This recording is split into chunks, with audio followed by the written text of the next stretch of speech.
lên cô thim dọa lâu na răng noa gian khó thim ô tổ ngài lâu nằm muôn noa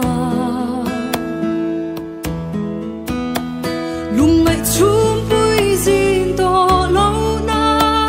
khó bụi noa ô chú nghe chú cả ta nó và nó lâu anh ăn tắc ni ăn mò cắn khen về hôn choa lùi bụi cầm môi ta cả lung du tên nè cần in to căng chăn đầm tu trôi môi tu ri ô chú nghe chú katan vanan ni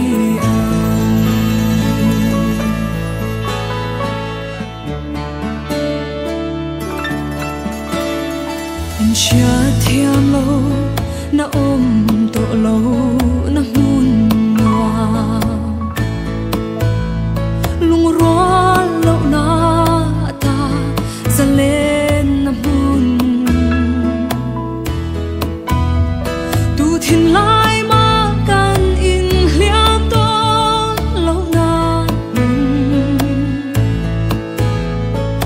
chú nghe chú cả ta nó và nên đi anh ăn tắc đi ăn mò cắn khen về hôn choa lùi bụi cầm môi ta cả lung du tên nè cần in to căng chăn đầm trôi môi tu ri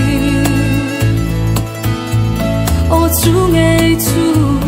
cả ta và nên đi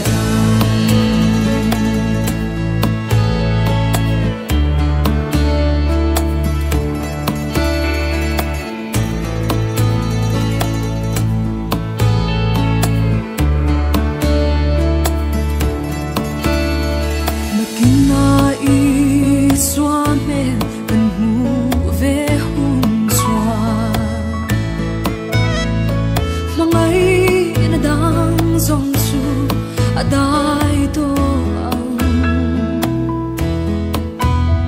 lal ber trôi môi hôn na cắt tel về ang na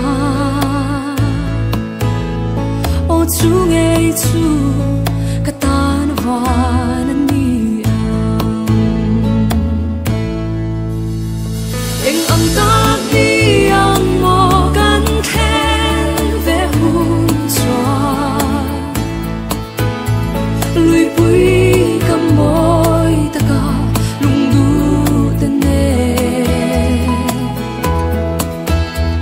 cần in to căng chăn đầm tu trôi môi tu ri ô chú nghe chú cả ta nó và nên đi cần in to căng chăn đắm tu trôi môi tu ri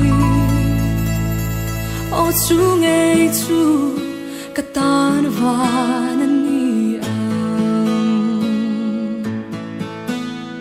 ô chú nghe chú